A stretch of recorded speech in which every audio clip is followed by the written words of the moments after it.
So yeah, man. Like I said, branding is one of my favorite things to talk about. There's so many ways to go about it. You know, a lot of it has to do with creativity, right?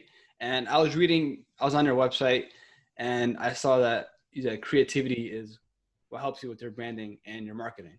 Now, you said on your bio, I think, that you're like a graphic design nerd and you love marketing. But were you always like, do you have like a background in marketing, or did you? So where I started with marketing was really based off of failure. I started my first brand when I was probably like, I have such a bad sense of time, dude. It was, let's just call it 5 years ago, Okay. 4 or 5 years ago. And essentially that brand was called Viblet. Viblet was this Soundwave bracelet. I was at a stage in my life where I was dealing with a lot of depression, anxiety, all that fun stuff. So I really resorted to personal development books, and that's really what sort of like lifted me out of that situation. And my personal affirmation that I gained from that period of time was I will become the greatest version of myself.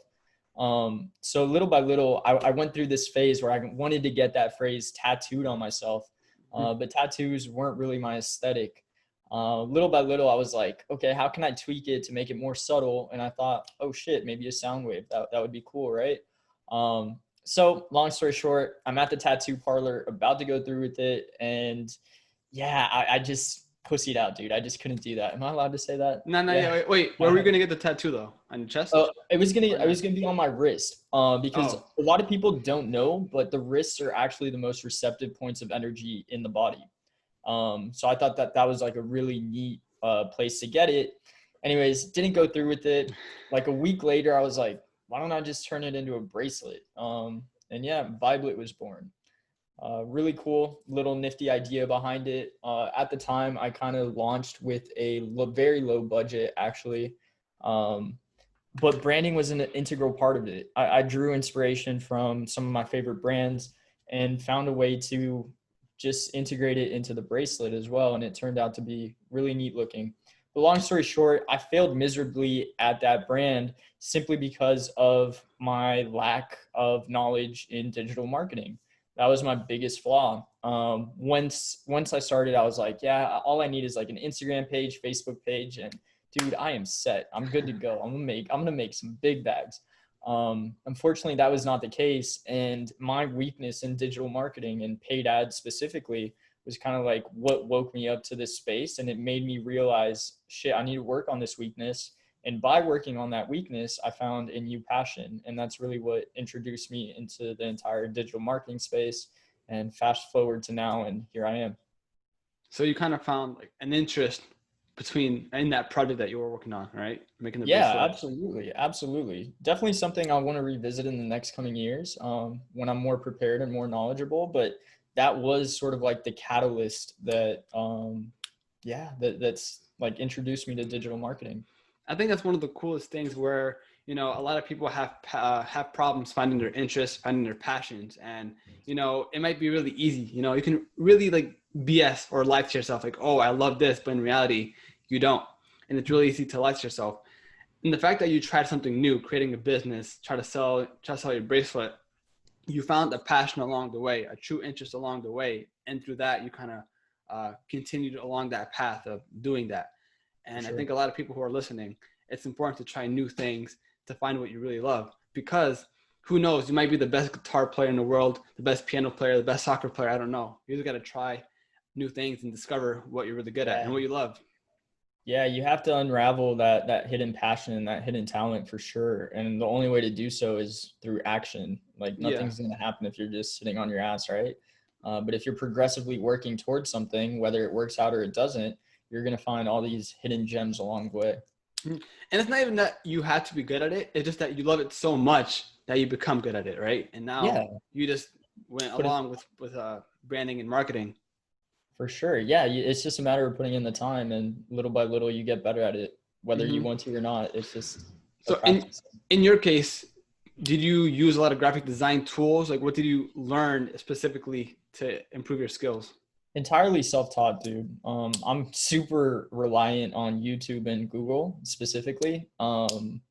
Yeah, dude, I'm just a big believer that if in 2020, if you want to learn something, all the information's out there. Like the only thing stopping you is you from learning whatever the hell you want, whether it's taking an online course, whether it's hopping on YouTube and typing in how to dot, dot, dot, dude, you can figure out anything, Yeah. anything. It's ridiculous. We live in an era where we're blessed with all this information and access to information that if you don't take advantage of it, that's on you. Yeah, I definitely believe that as well. Every bit of information is online for good or bad. You can literally do anything you want, as like cheesy as that sounds. You just gotta put in the work, find the resources, find the correct resources. To be fair, if you go to a YouTube channel, watch videos, you can learn a lot. But if you do steps A, B, and C from those videos, yes, you're gonna do and learn, but there's going to be some missing key points, nuances that you're not going to learn from a video. You're only going to learn from actually doing it, you For know? sure. And that's one of the key aspects of like, okay, taking that knowledge and taking the action learning, but you have to do things to actually learn throughout the process, those small Absolutely. nuances. Yeah, yeah. It's a learn and apply model because I see this often that a lot of people are so obsessed with consuming knowledge. And I think that was me at a certain point in time that I was just like a sponge trying to learn how to do this, and that, and then put it all together at once. But now I'm a big believer in learn, apply, and just keep on learning like all these new challenges that come about, like learn how to overcome them when they come about. That's kind of Yeah. like my philosophy now. And I mean, yeah, I'm a big believer in that. I remember this is like a cheesy story, but yeah, same thing with in your case. Try to absorb as much information as possible. Obviously, we can only retain a certain amount of information, but I was testing out if, okay, if I'm asleep and I put on a podcast or a long form of like video, would I still be able to kind of remember that information? Obviously, it didn't work. I forgot the name of the actual experiment, but it's cool that you do have to learn efficiently because we're only human. And just by learning, it's not going to be enough. When you Yeah, learn and then take the action, that's how you kind of retain that information. for sure, for sure. And there's a lot of studies too that if you actually like explain different principles to different people as you continue to learn them, you actually retain the information a lot better as well. Yeah. So if you're able to explain something and actually, I forgot who quoted that, but it was like It was if Einstein, you're able right? to explain it, I think so. If you're able to explain like different topics or set of information, it means that you're extremely knowledgeable on the subject. Yeah. Something like that. So as a TikToker, as a content creator, you kind of have to teach people about branding and marketing and business. So it can be a challenge to, have the information and then be the middleman of distributing the information, sharing it to others. But during that process, you probably learned a lot on how to teach it and really know what you're talking about. Yeah, TikTok is interesting. I hopped on there probably like 7 months ago. It has been evolving little by little, but I have learned that you have to be extremely cautious of every single word that you throw into a video because people will just tear you up if you use like one wrong word or if you sort of like over exaggerate the Oh, yeah. terminology of one word. They'll just shred you, man. And a lot of times it's like you have to understand that if you're sort of like trying to appeal to the masses and kind of go for views on specific videos, that you are starting your videos with these sort of like hooks, sort of like clickbait, right? To kind of Hmm. captivate the viewer. And sometimes they will hold that against you. So it's just a learning process, man. It's been a lot of fun. I'm incredibly grateful and it's a lot of fun, but it has taught me to become a more effective communicator and just be more aware of what I'm saying and how I'm saying it for Hmm. sure. For sure. Another thing that I learned going on your site was that you can do TikTok ads. Now, I saw the ads of like Walmart and all those bigger brands, but never of like, you know, other smaller brands. I thought it was just like a beta version of TikTok ads, but now Mhm. anyone can do that now, right? Yeah, yeah. So it's depending on country, region, and all that fun stuff. It is sort of like an open ad platform. So for example, for the clients that I run ads for, they are sort of like on the lower end of business and mid range as well. But yeah, they're very interesting. I really do think that TikTok could potentially be a big player in the ad space in the next 5 to 7 years if they play their cards right. Simply because of the amount of attention, and I think for e-commerce, it's going to be big it's going to be a lot. It's going to be big. I think they're going to open up a lot of like on-app purchasing features as well. It's going to be very interesting. Excited to see what comes from it. But yeah, I'm pretty bullish on TikTok ads. Yeah, I had literally had no idea that was like A thing. that. Yeah, to be honest, but just going back a bit. So you tried selling your bracelet, didn't work out. You went into branding and marketing. Now, at that point forward, did you just want to learn the material, or did you want to create your own company? Right now, you have media and right. That's what it's called. Marketing and Marketing and sorry. So at the time, like I was just picking up whatever I could, dude. I was picking up like all these gigs related to social media, whether it was social media management, a little bit of like consulting here and there. And when I say consulting, it's nothing fancy, like because there's a lot of like fancy types of consulting, just like advice here and there. And yeah, dude, little by little, I'll tell you what, I think the hardest part about going into any profession, especially if you're going in as a solopreneur trying to like grow and build something sustainable, is just self-limiting beliefs. When you're starting out, you kind of like think that all the knowledge that you have up here is common knowledge. So you're scratching your head like, are these people really paying me for this information? Like it's pretty basic stuff, you know? But what you have to understand is that not everyone knows the things that you know, and the information that you hold is actually valuable to other people. And sort of like overcoming those self-limiting beliefs over time and understanding that I do have this acquired skill set that's beneficial to other businesses. That was a huge part of it, dude. And it wasn't until recently, probably like a year back, that I started overcoming that and just being able to build something more formidable. Did you start like freelancing, or do you Yeah, absolutely. Okay. Absolutely. I hate the word freelance for some reason. No? There's some words that I'm not fond of, like freelancing, entrepreneur.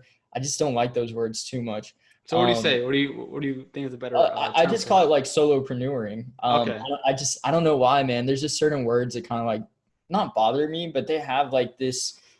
For me, when I think of a freelancer, it talks more about their ambitions more so than who they are or what they're capable of. To me, a freelancer is someone that's just happy and content with doing like all these different like side gigs. Yeah. And that's just the way they want it. And that's totally cool too, but it's not necessarily like under the camp in my philosophies that I always adopted like 3-4 years back. So I never really adopted that word just because of my sort of connotation or No, I relationship. feel you, because some people don't like calling their fans because they feel like they're family. They're not fans, they're family. Yeah, So absolutely. I can see what you're saying now. For sure, for sure. But yeah, that's essentially what I was doing until recently, like the past like 12, 14 months, I really started acquiring like more clients and just building a solid base around my business and doing the best I can. TikTok has definitely helped me out though. Oh yeah, I think anyone who really went heavy on TikTok could propel their business forward, whether that's services For or sure. products. Going back with like For TikTok, sure. having that shopping feature, it will be. I think someone told me that they have it or it's in the works. But there's so many brands, so many small businesses on TikTok selling a bunch of stuff, and like Instagram, if they have that shopping feature, I think it would just be killer. You know. No, for sure, for sure. Yeah, it'll come about. I know the Chinese version, Douyin already has it. So it's just a matter of time. Mm-hmm. It'll be fun to see. But did you go to school for marketing or like any type of like business? Like, Yeah, so I was actually a really bad student, dude. Really bad student. I'm not going to give you the long version, but essentially I got kicked out of business school because I had poor grades, and they just kept on funneling me over to like other career mm-hmm. paths. I wasn't very happy about that, but that is something that I definitely have a chip on my shoulder about. But yeah, I'm not very keen on the current education system. I'll leave it at that. Yeah, it does kind of suck that like you can have a passion for something, but the way that a system kind of implies something on you, you don't like it, and it maybe turns basically the system makes you do a certain thing a certain way on a topic that you love, but you hate that system so much that you end up hating what you actually love doing, if that makes sense, you know? Yeah, no. And I'm not saying that you don't gain value from it, because I keep up with a lot of people that graduated from those sort of like programs and that sort of has that line of education, and they're extremely knowledgeable when it comes to like terminology and how business works in general. But when it comes to the actual application of getting your ass up and actually doing it, they tend to struggle immensely, which is a little bit ironic, but there is incredible value that comes from it. It was just not a system that treated me well, if Yeah. I don't know how else to put it. Did you think it limited your creativity overall? Not at all, because I was a bad student. I mean, I didn't No. pay much attention to it. But I mean, at the time, dude, I was just like trying to build my own business while I was in business class, you know? Like that was just my Yeah. thing. That was kind of like what was ticking. Um, yeah, dude, I don't know. I'm not keen on it. Like I said, I'm a learn and apply type dude. Mm-hmm. And I'm just not fond of how college is, especially like business schools have us like consume information and just overload our plate with all this, not Case nonsense, studies, because all it's bunch of case valuable. studies and whatnot. Yeah, I mean, case studies are valuable. A whole Oh, bunch of my TikToks are based around case studies, because I think you have to understand through storytelling how different concepts work to like wrap your head around them. So I think they're very valuable. But I think the learn and apply sort of structure just works better for me. mm-hmm. Now, in terms of your company, do you see now like an increase like for your clients? Are they incorporating a lot of like TikTok ads, or are they still not using TikTok as, as you want them to be? I mean, it depends on the client too. If they're e-commerce centric, then yeah, I am pushing them in that direction. But local businesses aren't really going to benefit from TikTok ads, for example. If you have like a brick and mortar restaurant, TikTok ads aren't going to do much because of its targeting capabilities right now. The only thing that you can target on TikTok is by state. That's as narrow as you can go. So the ad platform itself is sort of like primitive in Okay. regards to targeting features. But if you have sort of like a e-commerce based business that appeals to a wide range of people, it is a great opportunity. So it's not as strong as Facebook ads where you can literally create an avatar of a person and, find demographics, do everything that kind of relates to your target audience and run an ad on that, right? You can, it's just not as specific and it's not Okay. as powerful just yet. But I mean, it comes with time. It comes with Oh time. yeah. Like you said, I mean, TikTok is one of the Pretty pro. fastest, the Yeah. fastest social media platform out there, and For who sure. knows what's gonna happen. A lot can happen in 6 months. It can grow fast. It can get closed down. Who knows? But is Yeah. that a worry that you have? Because I know you work with like Facebook ads, Instagram, Google, TikTok is another aspect. But do you No, think for sure. is that what's like the bread and butter for you in terms of like marketing? It's still Facebook and Instagram for sure. For me, it's a matter of if the uncertainty of uh, TikTok gets closed down in certain countries, that is something that kind of not worries me, but I would like to know a yes or no answer to that. So I know what to go heavy and plow down on. Because I would love to sort of like niche down and say, hey, my agency specializes in TikTok ads. And that's our one thing. And that's what we do extremely well. Because I feel like I have a very solid positioning on the platform right now to really leverage that. But until I know a definite answer to that, I can't put all my eggs in that specific basket. So yeah, I'm kind of just like waiting to see and pull the trigger on that one specifically. But Mm-hmm. I highly doubt it's going anywhere, man. I mean, there's just too many people on the app, so much money behind it. It would be foolish of them to actually just completely Yeah. disappear in their biggest market. Wait, so when did you actually incorporate your agency? Like you're a solopreneur, but Yeah, did you always from the get go incorporate your agency? Yeah, absolutely. I think it's Okay. super important to, even when I was starting out, like right now, I do support myself on project managers and stuff of that nature. No one really like full time on my team, but I do on separate projects, like bring people in that I trust and I've worked with in the past. So I'm kind of like scaling up to that point where I would love to build a team around me. That's sort of like the goal. But initially, yeah, I always operated through the agency. The reason being is I'm a big believer in acting as if you already were, as opposed to sort of like treading the waters and being all shy and timid about it and not being vocal about where you want to go and what you want from life. So, Mm-hmm. short answer, yeah. And so okay, so you did your solopreneur. You found your clients through like freelancing websites, right? But going outside of that, uh, you do use like your local network, your bubble to find clients? I feel like if anyone's starting a marketing agency, finding clients, especially the first time, can be the most challenging thing. Yeah, no, absolutely. I think like the first couple clients that I had were sort of like word of mouth and based off of people that I knew, friends and families, businesses, just trying to get my foot in the door, whether it was like free work and just having like those case studies to build off of. I think that's super important. And the first ones are always the toughest ones. Like there's no doubt about it. Right now, I'm at the point where I'm fortunate enough that people are able to find me. But still not to the degree that I want to, still building up to that. And I'm very comfortable about expressing like the stage of my agency right now because I'm very confident that it will continue to grow.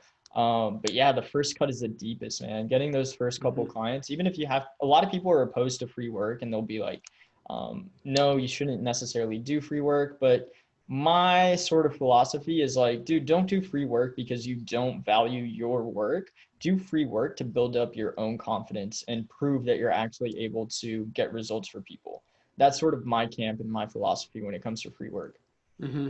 So you think it's important to build up your portfolio first? You know, you can't just go up to a client, a potential client, and be like, "Hey, I can do X, Y, and Z," but if you have nothing to It show, depends. right? It depends on your confidence level, man. Like if you're a ballsy motherfucker and you're just like, I got you, man. I can do this. I can knock it out the park.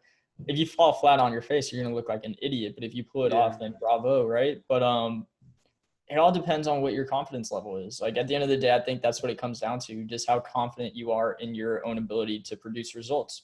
That's the name of the game. Mm-hmm. In terms of results, I had this concept of, you know, businesses might be like, I want I want sales to increase by 25% within like a month, or I want to have more customers, you know.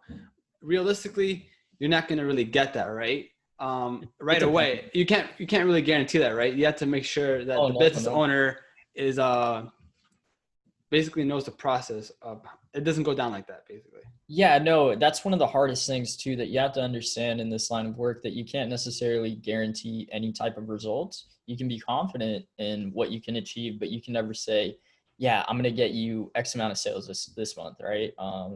That's a tricky game to play for sure because you can fall short. There's so many variables that go into the business, like how people are feeling that day when they see your ad. Do they want to click on it? What stage of the funnel they're at? There's just so many pieces, man, that you can't really guarantee anything, right? But based off of previous knowledge, you can sort of tell them, okay, like I know you have like this sort of customer base right now, so you're able to target XYZ based off of that. You're at this stage in the funnel. Your audience is probably pretty warm to actually buying from you. I'm fairly confident that we can achieve X results. Mm-hmm. It's like a, you have to dissect it client to client and see where they're at to be able to evaluate and give them some sort of projection behind it, but you can never guarantee, or I Mm-hmm. don't suggest that you ever guarantee. Yeah. And do you cater to all types of businesses, or do you have like a sort of niche? So when I started out, I think I started just taking whatever I could get. And I think everyone should sort of like start. They shouldn't necessarily say, well, actually, no, it depends. It really just depends on what you are more focused on. Some people that start off with niche centric, they do very well at the start, but it's because they have an understanding of that niche. If you're not necessarily knowledgeable in any specific area just yet, I do suggest that you taste. Like if you're able to get like a local car wash, taste it. If you're able to get an e-commerce client, taste it. If you're able to get sort of like a real estate client, taste it. See what you're good at, see what you like, see what language you can actually speak because it's very important. You have to understand that no one's going to do business with you if they don't necessarily like you. And a good way to actually get people to know, like, and trust you is speaking the same language and understanding their business. Like there's actual money that goes behind it. And I think like a lot of people that are trying to get into this space right now, they don't understand that this is like these businesses hard earned money that they've actually built to actually get. It's not, once you understand that concept, you start taking it a little bit more seriously, right? But definitely taste and see what you enjoy and what you're actually getting results in, and little by little hone down on your niche. And for me specifically, that would be e-commerce and sort of anything online based, whether it's downloadable or some sort of digital product, anything in that space is what I'm starting to gear towards. Okay, so for e-commerce brand, you help them try to get more sales, right? For Absolutely, example. yeah. And I mean, it's pretty trackable in the sense that with all the pixels in place, you can really measure your impact on their business, which is really cool. And that's one of the reasons why I like e-commerce specifically, because at the end of the month, you're able to say, hey, like with this ad budget, we were able to get X amount of sales, and this was your return on investment. Like it's very clear cut that we're actually benefiting your business, as opposed to say like a restaurant that you're just bringing in people, like you don't necessarily, or you're just sending traffic their way, or leads per se. That's a little bit more black and white. And I feel like long term, there's a lot of like client turnover in that sense. But if you can prove your impact on an e-commerce business and say at the end of the month, hey, we spent X and we brought in Y, like it's a no-brainer to continue to do business with you. I think one of the cool things of working with e-commerce brands, like especially different ones across the table, is that you have access to the information, that way, if you want to start your own business down the line, you kind of understand that industry, either that's an e-commerce brand on makeup or food or whatever it is. You kind of have some understanding working with that brand, and you can maybe apply it if you create your own e-commerce down the line, your own e-commerce business down the line. For sure. You can always, and if you're interested in e-com, that's a great insight too. Like you're getting all this sort of experience to later apply down the line if that's something that you're interested in. Absolutely. Yeah. Absolutely. So do you think that with all this knowledge that you have working with e-commerce brands that you would like to maybe get into that space, or you just want to literally scale your marketing agency? No, there's no doubt that at some point in time I will sort of like revisit or launch a new brand. But dude, if there's something that I've learned that a lot of people should learn as well, is that you can't be chasing shiny objects, in the sense that just focus on one thing at a time, build it, solidify it, make sure that it's continuing to grow and it's continuing to breed business. And once that's set and done and the systems and everything is in place, like then you can go and actually apply your time to something else. But until that's done, until you can actually like check that off your list and the business can basically operate without you, I don't want to focus on anything else. Mm-hmm. And I suggest everyone to do the same, So because I've been a victim of that in the past. yeah, the shiny object syndrome, that's true. Yeah. Yeah. So being the face of the brand, obviously you can have the best service. However, I think within this space, marketing, you have to be very likable. The business owner has to like you, take you in, and collaborate. How important is it for you to not only know your stuff inside out in terms of marketing and branding, but to have a good rapport, a good understanding of like the business owner, being likable, so you can end up working with them? Yeah, for sure. I think number one, like if you walk into a meeting or you do a Zoom meeting and you don't understand your business, like just don't even enter that meeting. I think that's foolish. Like you're going to want to know the ins and outs of their business, or at least their industry, so that you're able to communicate and talk the same lingo as them. That's number one. Number two, I think like social media is really cool, because like I mentioned earlier, people do business with people that they like, know, and trust, right?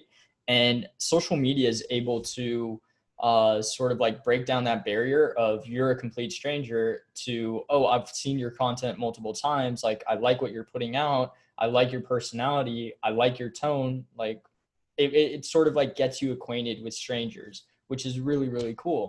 And that's why this sort of like ecosystem of social media does breed business in that sense. But yeah, I think it's everything, dude. One huge tip is names, dude. One of the things that I always ask, because I know I have like a tricky name, is whoever I'm meeting with, I make sure that I know their name and I know how to pronounce their name properly.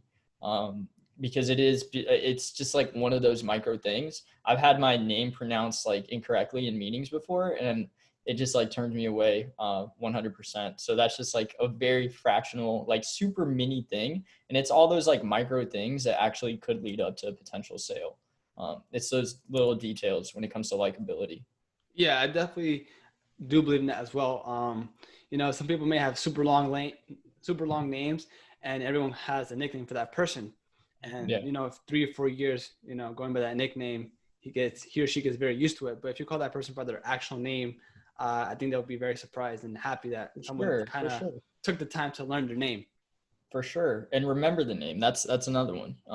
But yeah, pronunciation, just a whole bunch of little details. They go a long way, especially if you're doing like Zoom calls that aren't face to face and you can't really pick up on the little gestures and the little mannerisms. I think those little details that you can express like through video camera, they go a long way. Mm-hmm. Do you think it's important for any business to have a face, so to be the face of the brand? So, for example, Nike, they don't have like an actual face, you know, Yeah. it's just the logo. But you think it's a good strategy for any business to have that one person, 1 or 2 people, to be the faces of the brand to make it more personal? I mean, dude, I would argue that Nike actually has multiple faces to their brand through their sort of like athlete partnerships. Mm-hmm. But no, I understand what you're saying, and it's not 100% necessary. I think like the larger you get, the more unnecessary it actually is, and the more you would want to actually detach yourself so that if it comes to actually selling your business, you're not a part of it, or there's a lot to it. But if you're building a business based off of a personal brand, then yeah, I think at the end of the day, like people want to do business with your business because of you. So that is important. But I think just to answer that question, it just depends on the size of the business. Yeah, I don't think there's one right answer. It's Yeah. all No such thing. variable. Because when I first used TikTok, I didn't do it under my name. I did it under Get the Bag Life. And I was like, okay, I'm a huge introvert. I don't want to show my face at all. But TikTok is all about content that shows people dancing, creating value. And that's what I saw in the first couple of months. I was like, okay, how do I do this? I don't want to show my face, but I got to provide value. So I kind of just did like random stuff, didn't get a lot of traction. But over time, I got over the fear of, you know, showing my face and talking on in the camera. And that kind of forced me to be like the face of the brand, even though that wasn't my Mhm. sole intention. I think a lot of people can struggle with that as well, getting on TikTok, showing your face on the camera. But over time, I think everything takes practice because, like I said, I'm still a huge introvert. I'm only not an introvert when I talk about things I genuinely enjoy talking Right. about, right? Yeah, for sure. So I think anyone who has like social media, especially TikTok, I always just imagine that no one's really there. It's just you and the camera. Even though people like hundreds of thousands of people are watching your videos, in reality, like when you talk to a camera, you're just there by yourself in the room, you know? And that's the way I go about it. I don't know if you had that same issue, that same problem of For posting things sure. on social Yeah. media. Yeah. So when I started on TikTok, like I didn't show my face up until like 20,000 followers or something like that. And a lot of it was too, like, I wasn't comfortable.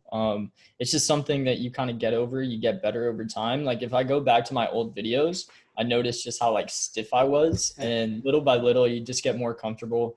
And it's just a matter of practice, dude. Like it's not the end of the world. It's just a matter of practicing and just getting comfortable with it. But yeah, I can totally relate to that. And I think that's why a lot of people actually struggle making the transition from Instagram to TikTok, because you can't hide behind a post anymore. You actually need to have some sort of like personality or an actual person behind it.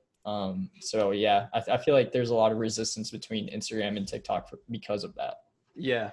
And so right now, I think you have just about over 240,000 followers, you know, with a lot of love comes like a lot of hate. Now, how do you deal if you do get hate, you know, on the comments and engagement? How do you deal with it? Do you just ignore it or do you confront um, it?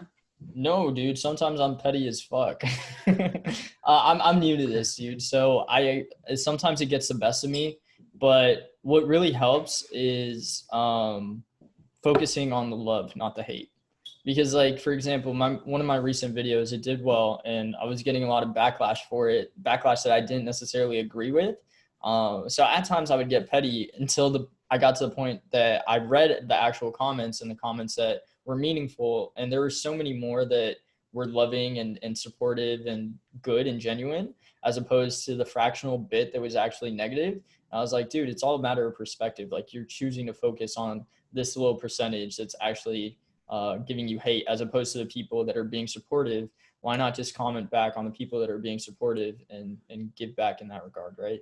Mm-hmm. So as long as you know that your intentions are pure when it comes to creating content and you're trying to provide something valuable and something meaningful, you shouldn't have too much of an issue with that. But if you do get sort of like backlash or hate per se, just focus on the good. That's Yeah. kind of like my strategy right now. But mind you, I will be petty sometimes. just Yeah. to just to change the topic on branding. Now, I always like thinking about brand names. All the biggest brands have like one or two syllable names. Nike does two. TikTok does two. Very simple, concise, and easy to remember.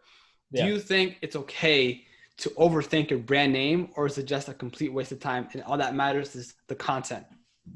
Yeah, so there's two different camps, and I'm really in between. Like, it's very contextual for me. Um, I think that what matters most is over time, what people don't understand is the brand builds equity with its audience, in the sense that you can have a brand name that's totally abstract, but over time, depending on what your product actually is, what kind of service you provide, it starts building the brand name, and people associate different emotions, feelings, and opinions in regards to the brand over time based off of their contact and experience with it.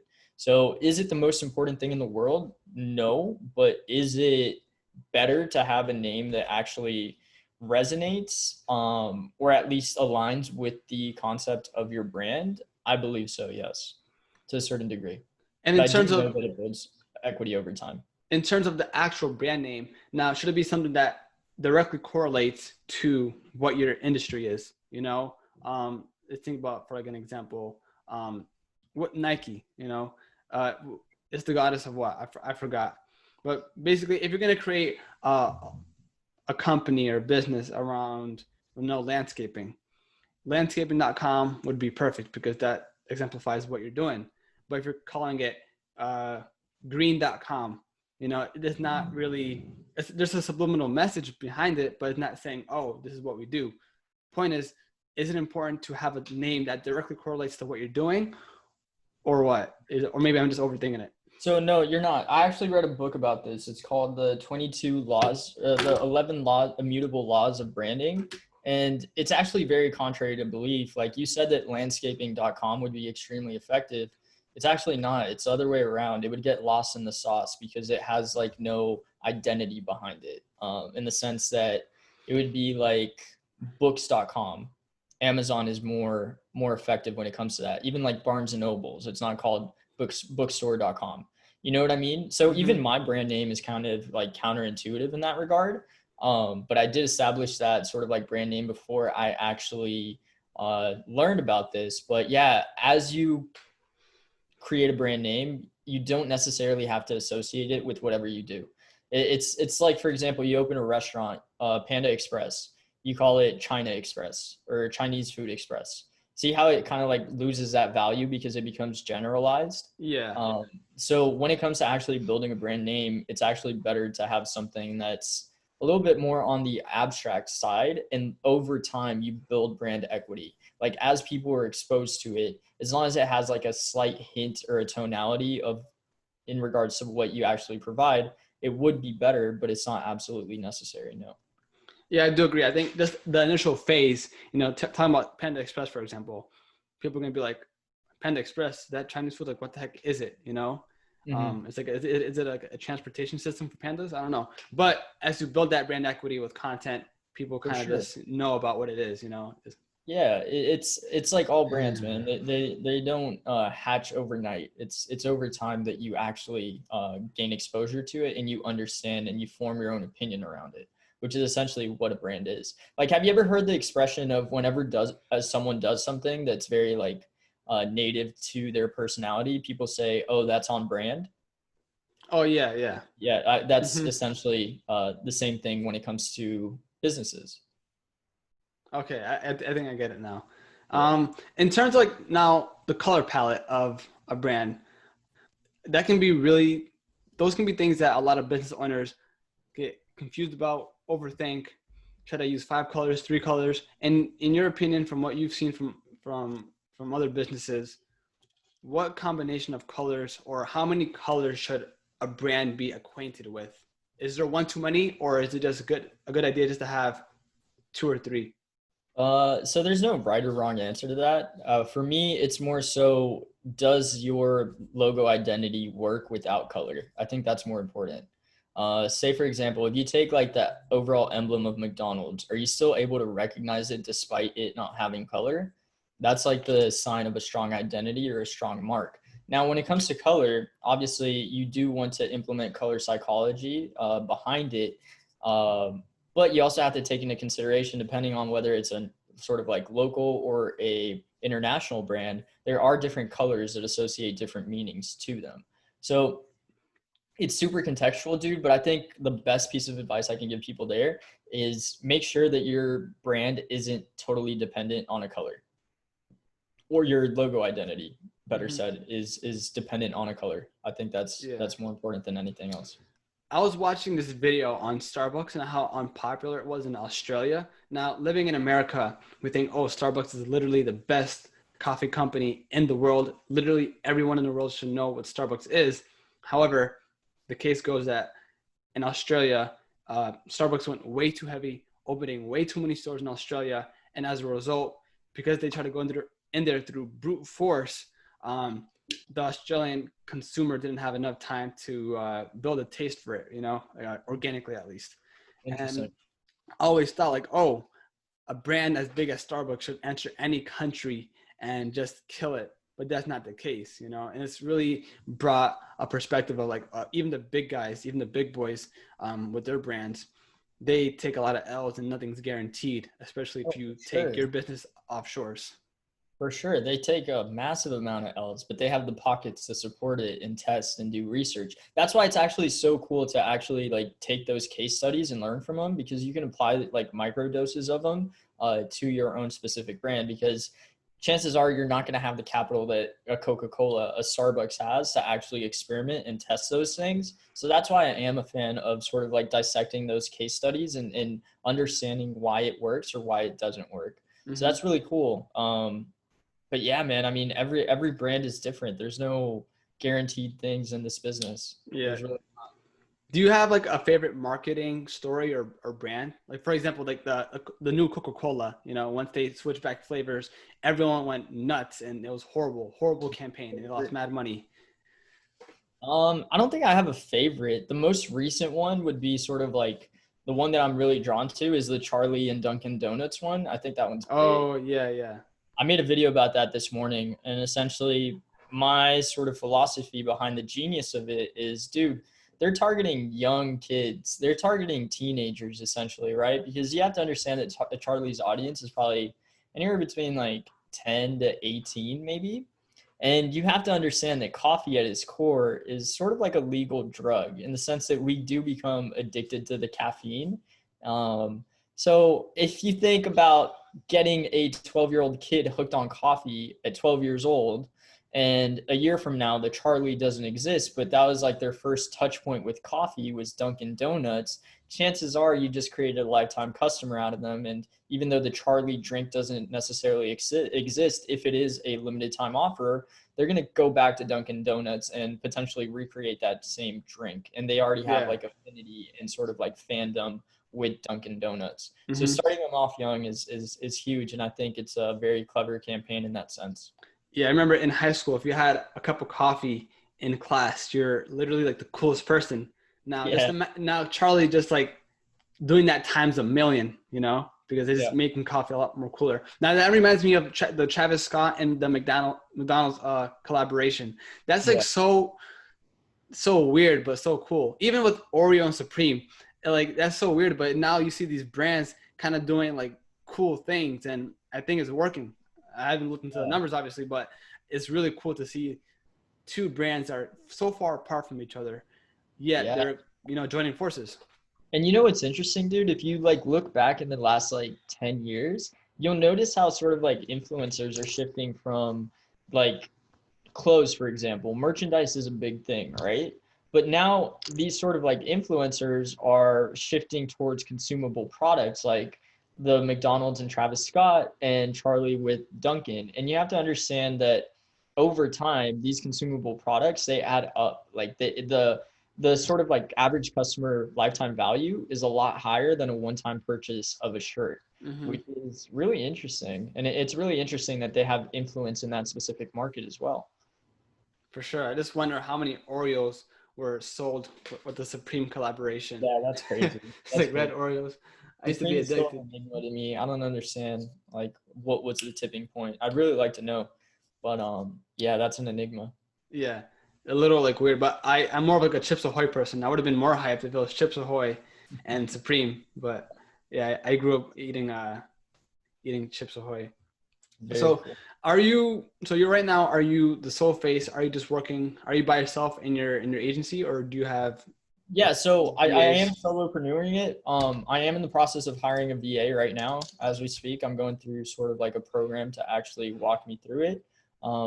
It's been fun. It's been interesting, but really excited to start building my team little by little. And like I said, on certain projects, depending on my workload, or if I do want to sort of like supply myself with another brain to get some feedback back and forth and help with the actual project management, I do support myself on a pool of different people that I've worked with in the past.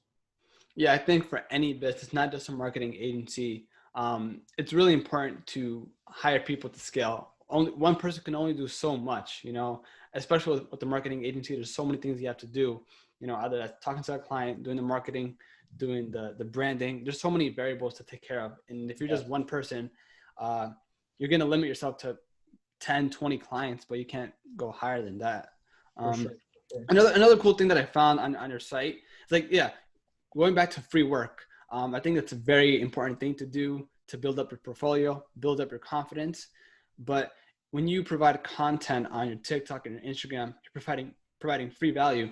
And on your site, you have a calendar where anyone can chime in, and book a call with you, right? A 30-minute call. Yeah, so that's really I kind of keep that one hidden. Like I do draw my traffic specifically to a contact page first. Um, Not very people go to my homepage and actual web page to find that calendar. It just depends on where the traffic source is coming from, but I would never put that. I learned the hard way not to make my calendar all that accessible to sort of like my TikTok. So keep it more low key.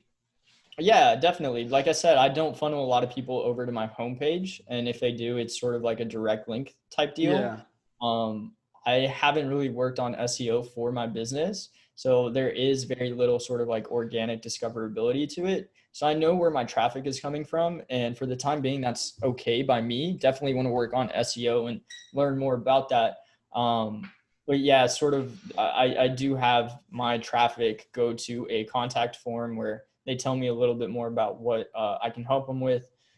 Because as much as I would love to, man, I just don't necessarily have the time to help everyone on a one-on-one level, especially free of charge.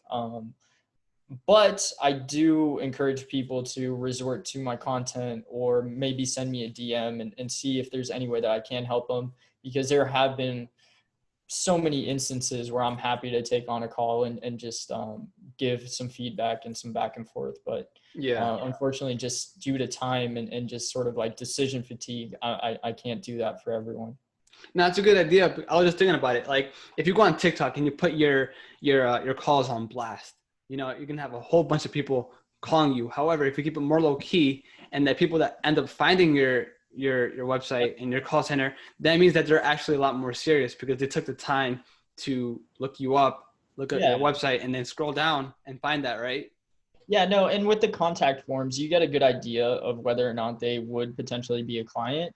And depending on that, I do send them access to like my personal scheduler where they can schedule a call and all that stuff. So it's just sort of like a filtering system. But there has been one occasion, a couple of occasions where like these people are a lot more nifty and they're a lot more curious and they actually find it by themselves. So when that comes about, yeah, sometimes I do take the call Mm-hmm. just because like I know that they're taking the initiative and I respect that and I like that. Yeah, for sure. Now, do you think you'll ever go back to what was the name of your business with the bracelet? Bible? Yeah, yeah, Viblet. absolutely. Is Absolutely. Is this like still lingering, or are you kind of like you said, you want to focus on one thing, wait until your business is established before moving on to the next one? But is it something that you feel very passionate about and, you really want to work on it, but you got to limit yourself to what you're on now? Yeah, no, it's not about limiting myself. It's just that I understand how sort of like my energy and my mental capacity. And I understand that right now I need to focus on building and solidifying my business first. That's actually bringing in money. And further down the line, once I have all those pieces in order and I can essentially give myself some time to detach myself from the business, and it's a consistent stream of income, then I can revisit what I would consider to be a passion project. And I'm excited because I'm going to enter that space with a lot more knowledge, a lot more capital, and yeah, a lot more leverage as well. Definitely. I think as you like throughout the years, as you continue building your agency, you're going to learn so much because, you're working with different e-commerce brands and you're doing different ads. So you get to see directly what's working and what's not. So you kind of Yeah. have your own database, your own intuitive sense of what's going to work. Yeah. And I've been tempted, dude, because TikTok is such an opportunity. I've been so Yeah. tempted, dude. Because I know that because of the nature of TikTok, I could blow it up. I know I made one video about it, um, about like sort of like what I learned from it and why I sort of like had to put it on the back burner and just like close it down. And I know that video got like 1 million views as well. Like the support was Yeah. amazing. So I know it is a concept that could potentially work, but it has to be executed properly. And it could be a product that is very favorable with sort of like the nature of content on TikTok as well. I think nowadays people don't buy a product just because of the product. They buy the product because the story behind it, the person behind it, and it's a very different. I think especially when I see different brands on TikTok. I see a whole bunch of like the same businesses, maybe the same drop shipping stores, but it is really different. That story, that contextual content behind the meaning of it, can really play a huge part on it. Absolutely. It's super important. It's everything. It's everything. Storytelling is everything. Especially when there's like so many noise and so many new brands out there. The only way to distinguish yourself is through storytelling. Yeah. And something that kind of bothered me was like, okay, you have businesses that build a brand equity, and over time, you don't have to engage in too much ads because people will naturally buy it because of the brand, for example, Nike. However, Mm. if you're a new store and you're relying on just ads, you're really relying on like the mathematics and the conversions rather than the brand equity, so you have to like spend money to make money instead of building your brand so that people can buy your products or services naturally. Well, I think that's part of it, dude. Like I think if you go in business, like in ecom today without an ad spend budget, you're doomed. Like don't. So you need one basically. Things. Absolutely. Yeah, Okay. absolutely. I mean, in terms of reach, discoverability, I think without paid advertising, you're setting yourself up for a very tough time. hmm No, it just depends like what exactly because if you're an e-commerce brand, um, sound like maybe supplements, you probably want to target that towards maybe a younger audience, or maybe it's just like makeup cosmetics. You can use it on Facebook or more preferably on Instagram. So you have to know which platform you want to use your ads for to which audience. Obviously, TikTok has an audience of what? What do you think? 12 years old to 23? I How, mean, not even. I know the fastest growing demographic on TikTok right now is between sort of like 22 to 35. So that millennial audience is mm-hmm. really, really booming right now. So yeah, the core of TikTok's audience is probably anywhere between like 12 and 20. But don't sleep on that millennial market. That millennial market on TikTok is exploding as well. mm-hmm. Um, but yeah, I mean, it takes time. It takes time for that platform to develop, but I'm confident that it could be, as long as it stays alive and well, it could be a big player for years to come. Yeah, only time will tell, bro. Yeah. Um, so I don't want to take too much of your time, but is there anything that you wanted to mention that we didn't mention yet? Not specifically, dude. I'm not. I don't know if there's like something key that I'd leave some people with, No, no. but definitely, if you guys have like an idea, just freaking go for it. Mm-hmm. Really, the worst thing that you can happen is learn. Like a lot of people, they ask, should I start a drop shipping store? And I tell them absolutely yes, but not for the reasons that they may think. I think like that entry into like the e-commerce space is super valuable for a couple of reasons. One, it teaches you how to actually build a store. It forces you to build a branded store, because if you just pop up some shitty like drop shipping store, like, dude, don't waste your time. It's not going to work. So it teaches you that. And as well, it can teach you paid media if you're smart with your budget. So if you allocate anywhere between like 1 to 3K with the expectation of, I'm using this budget to learn, not so much to kill it and become a millionaire through drop shipping, because chances of that actually happening are very slim, just because of like the current e-com state with Amazon being such a huge seller and there's so many solidified brands. It's not as easy as it was 5-7 years ago. But if you enter with that mind frame and say, okay, I'm going to use this as a learning experience and pick up all these valuable skills to have the confidence to maybe apply them to a solidified brand, or maybe offer these services to other businesses, and I think it's a great idea. Mm-hmm. Something that I do want to mention, before TikTok even existed or before I was using it, I still to this day use a lot of YouTube, and I love listening and watching videos on entrepreneurs doing drop shipping, investing, have their own like marketing agency, whatever it is. I love like hearing their story and basically how they go throughout their business, right? And I see these young guys, sometimes even younger than us, and they're killing it, you know? And I'm like, me watching the videos, I'm very happy, but at the same time, subconsciously, I'm like, oh, damn, I kind of feel very anxious, because that made me want to do something like, oh, these guys are killing it. They're so young. I need to do something like that. And when I look at TikTok now, depending on how your For You page looks like with the algorithm, you can look at all these younger kids killing it with drop shipping or whatever. And that can kind of create like a social anxiety of making you want to do something. And like you said, don't do drop shipping because like for the heck of it. Do it because you want to build a brand around a passion or interest. And that's the tough thing. Like, especially if you're really young, Yeah. you see a lot of younger kids killing it, and that makes you kind of obliged to do the same thing, and it may not work. And in the end, it can result in a lot of anxiety. Yeah, a couple things on that. Number one is know who you're listening to. There's going to be a lot of people that just pop up a number up there because they're trying to sell you something. Typically when someone, this is a huge like uh value bomb here. Like typically if someone tells you how much money they make, they're trying to sell you something. If they disclose how much money they make online, they're trying to sell you something in some shape, manner, or form. So that's number one. And number two, comparison is very toxic. Be very careful. Everyone has their own timing in life, and just because someone else is achieving something at this age doesn't necessarily mean that that's your timeline as well, because maybe you're new to the concept, so you're trying to rush it and catch up with them.